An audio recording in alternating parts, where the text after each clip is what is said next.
Bonjour à tous. Je salue surtout les analphabètes qui viennent sur ma page porter des jugements hâtifs. Quand je partais à l'école, vous étiez où? L'école, ce n'est pas parce que tu vas travailler dans un bureau. Hein. L'école, c'est comprendre tout ce qui se dit sur Internet, de réfléchir avec le cerveau, pas avec les fesses. Il y a beaucoup de cons sur Internet. La jugeote, vous ne l'avez pas. Pendant que nous, on a des cerveaux VIP, vous avez des cerveaux de moineaux. Est-ce que je suis dans vos familles? Je veux donc vous dire que quand vous êtes né en France de parents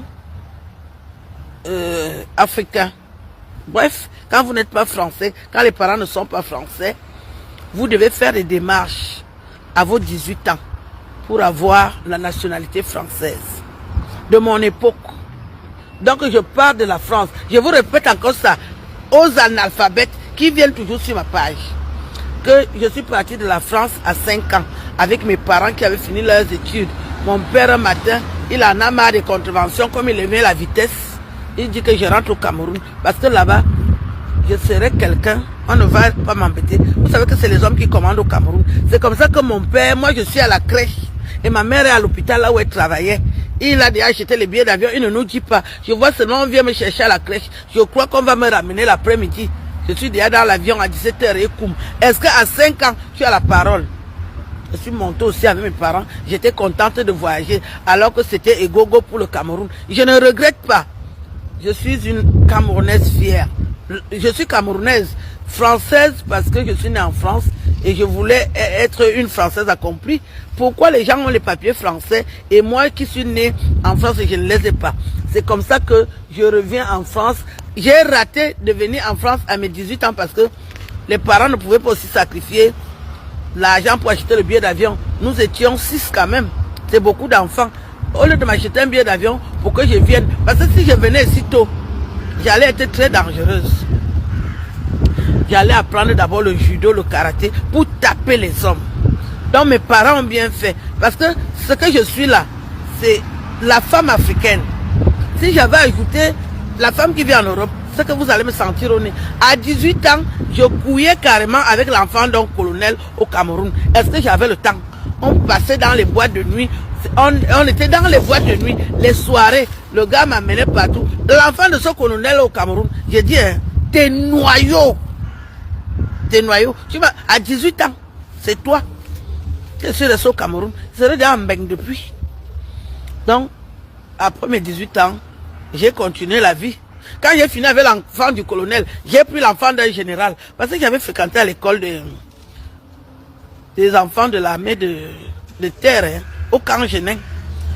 Je marchais seulement avec les enfants des généraux, l'enfant des colonels. Je ne marchais pas avec les subalternes. Hein. Je n'ai jamais traité avec les subalternes. J'étais toujours avec ma catégorie. Parce que mon père était un journaliste, un vrai journaliste qui a fait l'école de journalisme. Pas les journalistes qu'on voit au Cameroun là. Dès que tu as des petites couilles, tu parles un faux français, tu dis que tu es déjà journaliste. Je m'amuse. Bon, je vous dis donc que à 18 ans, j'étais au Cameroun. Je ne suis pas entré en France. Et quand j'ai pu le faire, je suis revenu. Et c'est comme ça que j'ai entamé les démarches. Malgré le temps qui était passé, il y a des Africains en France qui sont toujours sans papier. Parce qu'il faut avoir la chance de pouvoir obtenir sa nationalité. Et c'est en 2005 que le président Sarkozy a demandé qu'on arrête le droit du sol. Maintenant, c'est encore plus compliqué. Et j'ai eu la chance de pouvoir obtenir mes papiers parce que ma cousine m'a présenté son médecin. J'ai commencé à sortir avec le médecin là. Je me suis séparé de ce médecin quand je me suis marié. Et le médecin là était fructueux. J'ai sacrifié tout un médecin qui m'achetait seulement les sacs Lancel pour aller prendre un Camerounais qui ne pouvait même pas m'acheter les goyaves. Mais la vie est ainsi faite. Donc quand vous venez toujours poser la question qu'elle dit qu'elle est née en Europe, je n'ai pas envie de tergiverser. Vous êtes né dans les broussailles. Vous n'êtes pas né dans les grandes maternités. Ce n'est pas de ma faute. C'est les sacrifices que les parents font. Vos parents sont d'abord très bêtes. Quand ils n'ont pas fait l'école, mon père a fréquenté. Toujours major de sa promotion. Il était journaliste. C'est ma chance. C'est pour ça que je m'exprime bien dans la langue de Molière. Ça vient de mon père et de ma mère. Vous venez toujours poser les questions. Si vous êtes né dans de très mauvaises conditions, dans les intempéries, Vous êtes né dans les vagues. Est-ce que c'est mon problème? On n'a pas la même vie. Vous voulez discuter des vies des gens qui sont bien nés. Est-ce que je suis né comme vous? Même jusqu'à ce jour. À 56 ans, regardez comment je suis belle. C'est l'entretien, c'est l'argent. Je suis comme la panthère ce matin. Est-ce que vous avez le niveau d'être panthérisé comme moi, hein? Vous avez le niveau des sacs d'argent. Vous venez souvent poser les questions. Est-ce que je suis comme vous? Et je suis contente d'être divorcée aussi. Parce que je vivais mal dans mon foyer. Vous savez, quand vous quittez le haut standing, vous vous retrouvez avec les prolétaires. Les prolétaires, c'est les pauvres. Je croyais que l'amour pouvait m'empêcher de penser à ma catégorie. Mais tellement je vivais mal, et j'étais mal entretenue, que j'ai dit, ah pion, qu'est-ce que je fais ici? Je suis perdue. Est-ce que je suis perdue? C'est comme ça que j'ai décidé de quitter les bêtises. Et je suis une femme heureuse. Donc, il fallait faire des démarches. Le médecin a décidé de m'accompagner. Il m'a indiqué qu'il a son cousin qui est maire, que j'aille le voir. Et je suis allé prendre ma copie intégrale.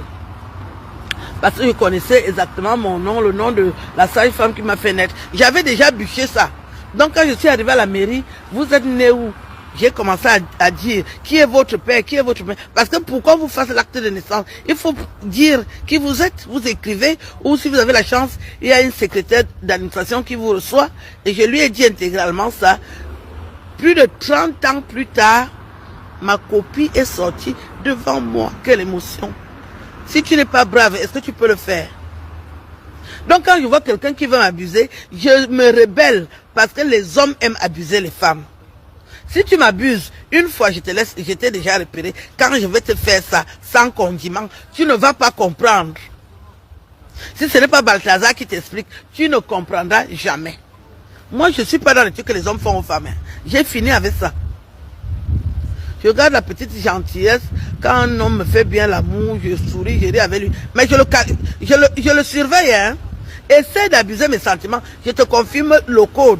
Parce que le dernier qui m'a abusé, c'était à l'époque Aïdio. Maintenant, là, non. C'est l'époque de Paul Biya. Tu m'abuses, je te confirme que je suis pas dans les ronds, que je suis carcara. Donc, j'ai entrepris des démarches grâce à l'appui de mon chaud médecin là. Je lui ai dit que je suis en France. Il me dit, tu es sûr? Je dis, je suis très sûr. Il dit, mais va voir mon frère, il est maire, tu lui expliques. Et je suis allé dans son bureau, le maire me dit, mais c'est pas un problème. Il a appelé la secrétaire. Dites où vous êtes né, comment vous avez fait. J'ai donné le nom de mes parents et mon nom, et d'où mes parents viennent, et où je suis né, le nom de la sage-femme. Ma copie intégrale est sortie. Donc quand j'ai fait les démarches là, je n'étais pas mariée avec un Camerounais. Je me suis battue. Et quand j'ai la joie de partager cette joie immense, ce bonheur avec un Camerounais, il faut non seulement me respecter, et si tu as décidé de claquer la porte, que tu respectes aussi les gens autour de toi. Vous venez me dire que j'ai le goumi. Est-ce que mon ex-mari peut acheter ce que je porte, là où je suis là? Mon ex-mari peut acheter ce que je porte. Tout ça, c'est guet ça. Il n'arrive pas à donner 1 euro à son enfant. C'est ce que je porte qu'il va acheter. Pourquoi vous aimez vous moquer des gens? Donc tout ce que je parle, tout le français que je parle dans la vidéo, qu'il faut aider la femme de l'enfant et l'enfant même, vous n'avez pas compris. Vous êtes au niveau de quel amour? Vous savez qu'il y a des beaux garçons au Cameroun qui sont jeunes, mignons, qu'ils me prennent, moi-même je confirme. Qu'est-ce que je vais faire dans des trucs que j'ai refusés, qui ne m'apportent rien, qui ne m'honorent pas, la misère. Je ne parle pas mal, hein, mais quand même, respectez les femmes, hein. Quelle est la femme qui veut vivre avec un homme radin? La femme là s'appelle qui? Est-ce que je sors avec les hommes chiches? Si tu es chiche, dès qu'elle te répète, je te zappe. Ça c'est sûr. Mon film ne dure pas. Mon film ne dure pas. Dès que je répète que tu es chiche, je te zappe. Je vais te zapper. Qu'est-ce que je fais avec un homme qui est radin? Je veux un gars fructueux. Il faut dépenser pour la femme. Il faut dépenser.